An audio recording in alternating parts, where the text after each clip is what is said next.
covering all of this for us is our Environment Editor Valérie Dekimpe, and she's with me in the studio right now. Valérie, this is the third report released by the IPCC in just a few months. Right. Why is it that we need another report from them? That's correct, Nadia. Yet another report by the world's top climate change scientists, a total of 278 scientists from 65 countries. And essentially, you can think of this report as the definitive guide to stopping global warming. It's the last piece of the puzzle to have a complete overview of the causes, the consequences, and now the solutions to climate change. And that is why we needed this final report.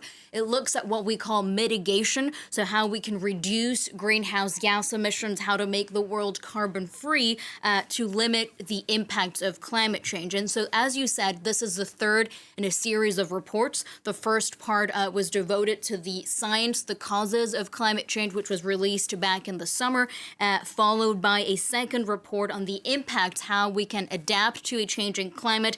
And now we have this conclusion of more than 5 years of work by scientists. And what they say in this report, scientists, doesn't come as a huge surprise, essentially that the window of opportunity to limit global warming to 1.5 degrees Celsius is narrowing fast. So the time for action is now.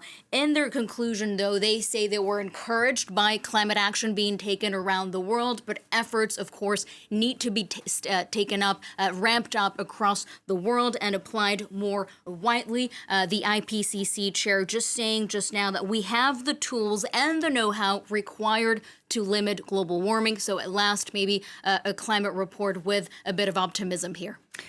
Interesting, Valérie. So scientists there essentially advising world leaders on how to stay within the temperature limits that were agreed upon in the Paris Accord. Are there any particularly interesting recommendations? Well, the goal overall is to reduce global greenhouse gas emissions by 43% in the next 8 years and to reduce methane emissions, another planet-warming gas, by 30%, again by 2030.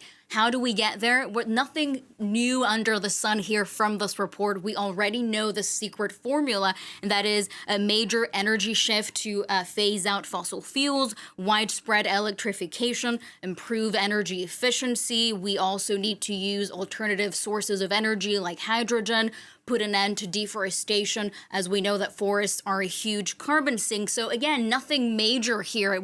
All things that we already heard about in the last few years, but it will require major lifestyle changes. The report saying that this could result in a 40 to 70% reduction in greenhouse gas emissions by the middle of the century.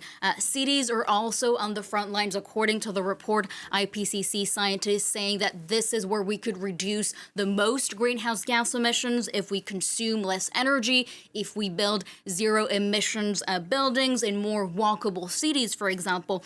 The report also mentioned industries and how to clean up polluting industries. We know that they represent a quarter of global greenhouse gas emissions. The steel industry, for example, is one of them. And so they mentioned how potentially we could be limiting production, how to recycle more materials, how to use materials more efficiently and therefore reduce waste.